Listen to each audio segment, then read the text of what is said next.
സമൂഹ മാധ്യമങ്ങളിലൂടെ അധിക്ഷേപിച്ചെന്ന പരാതിയിൽ ലക്ഷ്മിപ്രിയക്കെതിരെ കേസെടുക്കാനാവില്ലെന്ന കോടതി ഉത്തരവിനെതിരെ നടി അൻസിബ ഇന്ന് ഹൈക്കോടതിയെ സമീപിക്കും. എറണാകുളം ജുഡീഷ്യൽ മജിസ്ട്രേറ്റ് കോടതി ഉത്തരവിനെതിരെയാണ് നടപടി. കേസെടുക്കാനുള്ള കുറ്റകൃത്യം നടന്നിട്ടില്ലെന്നും എഫ്ഐആർ എടുക്കേണ്ട സാഹചര്യമില്ലെന്നുമായിരുന്നു കോടതിയുടെ ഉത്തരവ്. ഓൺലൈൻ മാധ്യമത്തിന് നൽകിയ അഭിമുഖത്തിൽ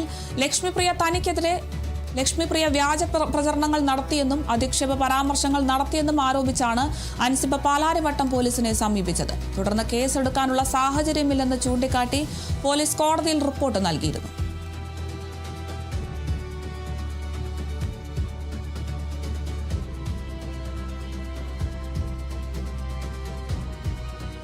സംസ്ഥാനത്ത് വീണ്ടും മഴ ശക്തമാകുന്നു. ഇന്ന് 6 ജില്ലകളിലാണ് മഴ മുന്നറിയിപ്പുള്ളത്.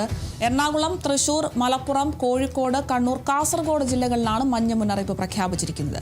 ഈ ജില്ലകളിൽ ശക്തമായ മഴയോടൊപ്പം ഇടിമിന്നലോടുകൂടിയ കാറ്റിനും സാധ്യതയുണ്ട്. കൂടാതെ നാളെയും സമാനമായ രീതിയിൽ 6 ജില്ലകളിൽ മഞ്ഞ മുന്നറിയിപ്പ് തുടരുമെന്നാണ് കാലാവസ്ഥാ നിരീക്ഷണ കേന്ദ്രം അറിയിക്കുന്നത്.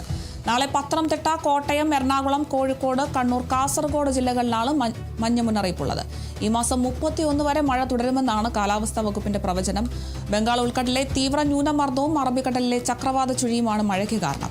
ജാഗ്രതയുടെ ഭാഗമായി തീരദേശവാസികളും മലയോര മേഖലയിലുള്ളവരും പ്രത്യേക മുൻകരുതലുകൾ സ്വീകരിക്കണമെന്നാണ് അധികൃതർ നിർദ്ദേശം നൽകിയിരിക്കുന്നത്.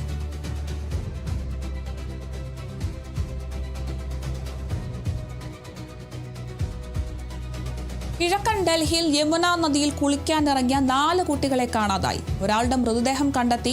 3 പേർക്കായി തിരച്ചിൽ തുടരുന്നു. സ്കൂബ സംഘവും ഫയർഫോഴ്സും സ്ഥലത്ത് നടത്തിയ പരിശോധനയിലാണ് ഒരാളുടെ മൃതദേഹം കണ്ടെത്തിയത്. ഇന്നലെ രാത്രി 7:30യോടെയാണ് ഗീത കോളനിയിലെ യമുന ഖാദറിന് സമീപം നദിയിൽ കുട്ടികൾ കുളിക്കാനിറങ്ങിയത്. 4 പേരും അപകടത്തിൽപ്പെടുകയായിരുന്നു. ആദ്യം അപകടത്തിൽപ്പെട്ട ആളെ രക്ഷിക്കാനുള്ള ശ്രമത്തിനിടയിൽ മറ്റുള്ളവർ അപകടത്തിൽപ്പെട്ടതാകാമെന്നാണ് പ്രാഥമിക നിഗമനം.